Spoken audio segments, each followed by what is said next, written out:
Or is it? Every culture on Earth has a name for what just happened.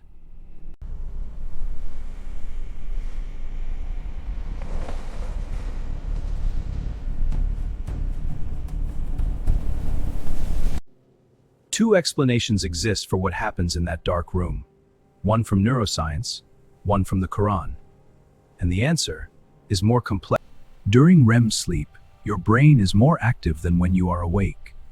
To stop you physically acting out your dreams, your brainstem sends a signal that paralyzes every voluntary muscle in your body.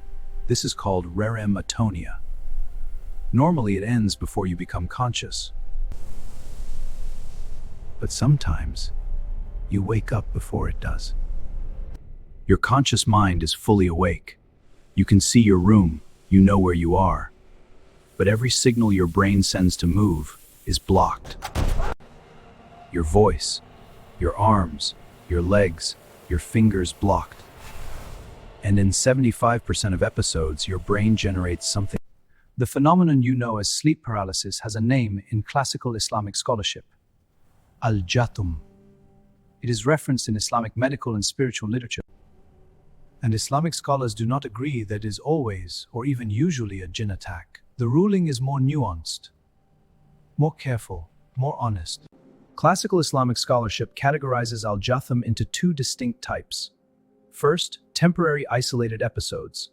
These are attributed to physical causes. The Quran dedicates an entire chapter to the jinn. Their existence is not folk belief or superstition, it is Quranic fact confirmed by revelation. Jinn are created from smokeless fire. They exist alongside humans in a dimension we cannot normally perceive. They have free will, they can be Muslim or non-Muslim, and yes, some of them can harm. But Islam also teaches something the horror genre never tells you.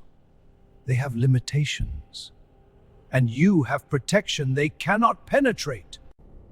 Science confirms the brain generates the shadow figure from universal neural architecture. The temporoparietal junction creates a phantom presence when it malfunctions. Islam confirms jinn exist in a dimension that intersects with human experience, particularly when humans are in vulnerable states between sleep and waking. So here is the question neither side can definitively answer. Is the brain generating the figure, or is the brain perceiving something real? And does the distinction matter if the protection is the same? Before we go further, you need to know this. The Prophet gave specific guidance for disturbing sleep experiences. 3 actions, authentically reported in Sahih Muslim 2262.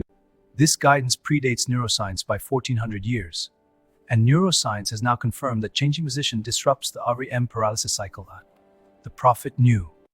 This is the question Muslims ask most urgently about sleep paralysis. I tried to say Ayatul Kursi, but I could not speak. Is this proof that something evil is preventing me? Here is the scholarly answer. The inability to speak during sleep paralysis is neurological, not supernatural. The REM paralysis affects the vocal muscles like all other muscles. But Islamic scholars confirm mental recitation of Ayatul Kursi and other protective verses is valid and effective. Your intention and your heart's recitation reach Allah, even when your voice cannot. Allahu la ilaha illa huwal hayy. The Prophet ﷺ confirmed, whoever recites Ayatul Kursi before sleep, Allah appoints a guardian over them. If your sleep paralysis has identifiable triggers from this list, Islamic scholars say, address the physical cause first. This is not jinn. Islamic scholarship identifies specific characteristics that may indicate spiritual involvement. Not every episode, not most episodes, but some. 1. Recite Ayatul Kursi before sleep. 2. Recite the last 2 verses of Surah Al-Baqarah. 3. Recite Surah Al-Ikhlas, Al-Falaq, and An-Nas 3 times each. Islamic scholars recommend try to move a finger or toe to break out of the episode.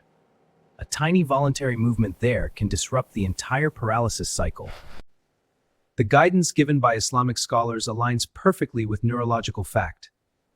This is not coincidence. This is the comprehensive mercy of a knowledge system.